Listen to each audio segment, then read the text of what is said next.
Good evening and welcome to the last of our themed Shakespeare evenings. Tonight we're going to look at the backstage team and their thoughts on William Shakespeare. Another bloody doublet, another flaming rough. We're connoisseurs of Shakespeare, but we can't stand the stuff.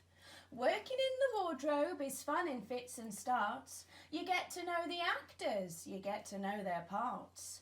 Another new designer with problems we must fix, but Hessian and sackcloth are murder on me quicks. The most amazing thing is not the bloody play, is how they managed without Velcro in Shakespeare's day. Another flavoured ice cream, a new exotic tub. Forget about the play, dear, but come and buy the grub. Vanilla raw stem ginger, they'll set you back £1. White chocolate or strawberry, oh, the spoon's inside the lid. Does anyone need programmes stuffed full with these and those? I've heard it said that Shakespeare was just a big girl's blouse. But what is more intriguing than knowing if he's gay is how they managed without freezers in Shakespeare's day. Another trendy version, the same old boring cast. I prompt them from the wings 'cause my repertoire is vast. I'm not big on directors who choose to change the text. For new interpretation, read Christ what happens next. Another set of changes, another load of guff. 400 years of rewrites you'd think would be enough. They say it's good to question. My question, if I may, is how they manage without Tipex in Shakespeare's day. Another major fanfare, another minor chord. There's not a flipping gesture that isn't underscored.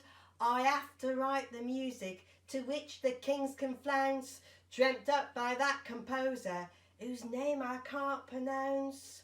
My favourite work of Shakespeare's, a musical of his, the ones with those French soldiers.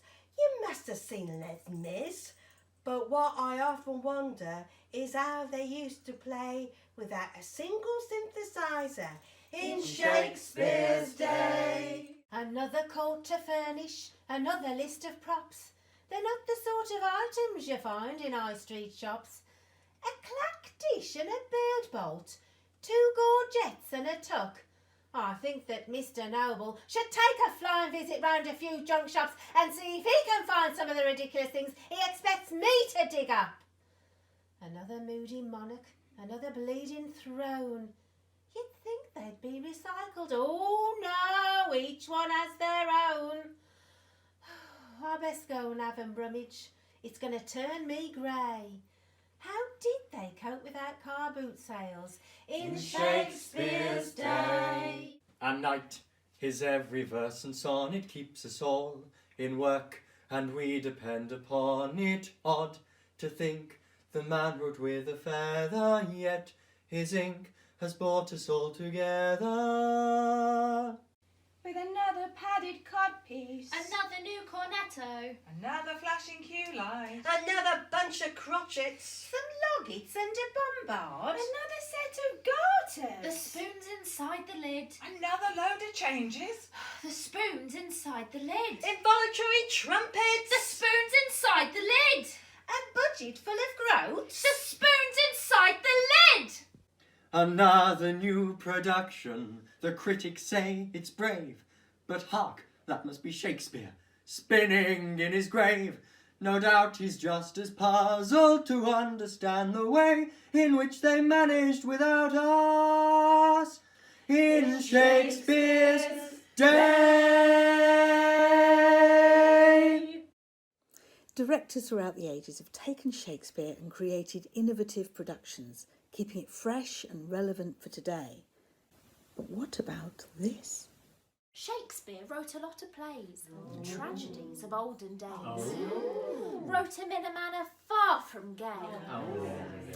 Often it occurs to me how much brighter they would be, written in a music-hall-y way.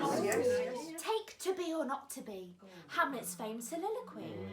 Nowadays, the point it seems to miss. But revised change the words a bit, put a catchy tune to it, and Hamlet's speech would turn out more like this. Oh.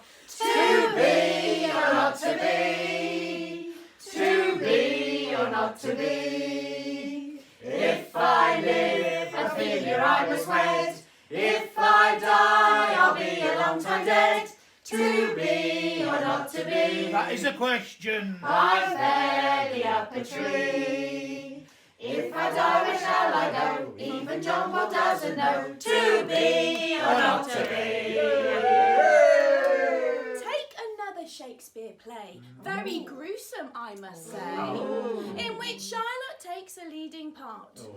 He's the man, I'm sure you know, who from young Antonio claims a pound of flesh cut from the heart.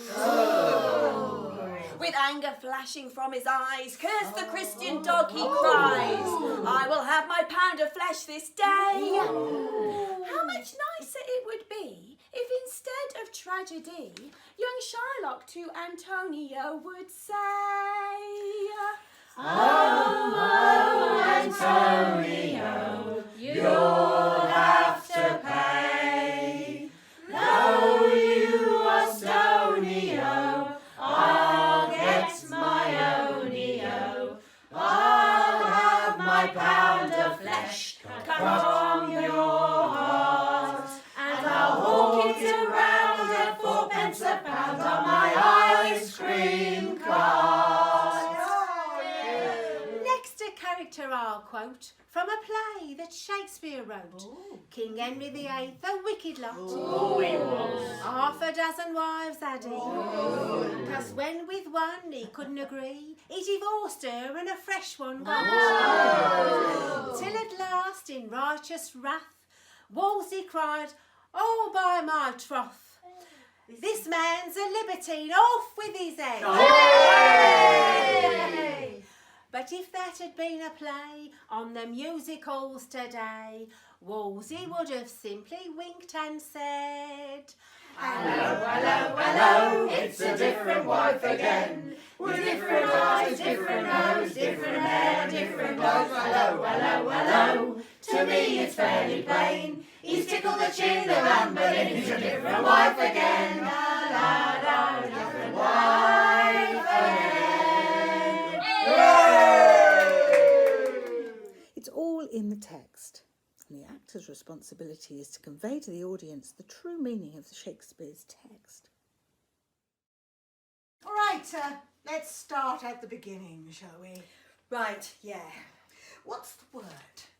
What's the word, I wonder, that Shakespeare decides to start his sentence with here? Time is the first word.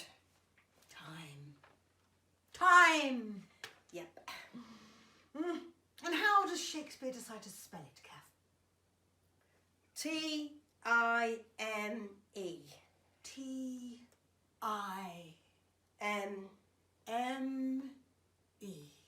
Yep. And what sort of spelling of the word is that, Kath? Well, it's the ordinary spelling. It's the ordinary spelling. It's the conventional spelling, isn't it? So why, out of all the spellings that Shakespeare could have chosen, did he choose that one, do you think? Because it gives us a time in an ordinary sense. Good girl, well done, exactly. Because it gives us time in an ordinary, conventional sense. All right. So, Shakespeare has given us time in an ordinary, conventional sense, but he's given us something else, hasn't he, Kath? Have a look at the typography. What do you spy? Oh, it's got a capital T. Shakespeare's T is very much uppercase, isn't it, Kath? Why? Because it's the first word in the sentence. Well, I think that's partly it, but I think there's something else. Shakespeare given us time in a conventional sense, but he's also given us time in an abstract sense. Right, yes. Right. Think your voice can convey all that, Kath? I hope so. I hope so too. Let's give it a go then. Just the one word? Just the one word for the moment, if you don't mind. Yep. Time! Whoa, whoa, whoa! Where do we gather from? Oh, the buttocks. Gather from the buttocks, always from the buttocks. Thank you, thank you. Time! Well, there was a number of things I liked about that. Gather, a number of things. Let's try it again, shall we? And this time, let's try to incorporate a sense of Troy falling, of folly, of anger, of decay, a sense of hopelessness, of despair, a sense of greed. Ambition? No, leave ambition out for the moment, if you would. A sense of greed, a sense of mortality, of transience, and try to suffuse the whole thing with a red colour. Time! What went wrong there, Kath? I don't know. I got a bit lost in the middle, actually. And so that brings us to the last of our evenings. We hope you've enjoyed them. And so all that remains is for us to say, Good night, good night. Parting is such sweet sorrow, that I shall say good night till it be morrow. Our revels now are ended, if we shadows have offended. That's all one, our play is done. Farewell, farewell, as many farewells as be stars in heaven. Hence home, you idle creatures, get you home. You that way, we this way. Good night, ladies, good night. Sweet ladies, good night, good night. Put out the light, and then put out the light. Well, that concludes our virtual Shakespeare programme, and I hope that you've enjoyed watching over the last 6 weeks. We've certainly had enormous fun rehearsing and recording them for you. Next up is a 2-part radio version of the well-known and much-loved play Charlie's Aunt, for which rehearsals have already started. Followed in October by some spooky offerings for Halloween, and then on to something festive and fun for Christmas. We are, of course, continuing to monitor the government's guidance for theatres during the current pandemic, and aim to reopen the theatre when it's safe and viable to do so. But for now, please stay safe, do keep watching, and we hope to be able to welcome you back to the theatre very soon. Thank you.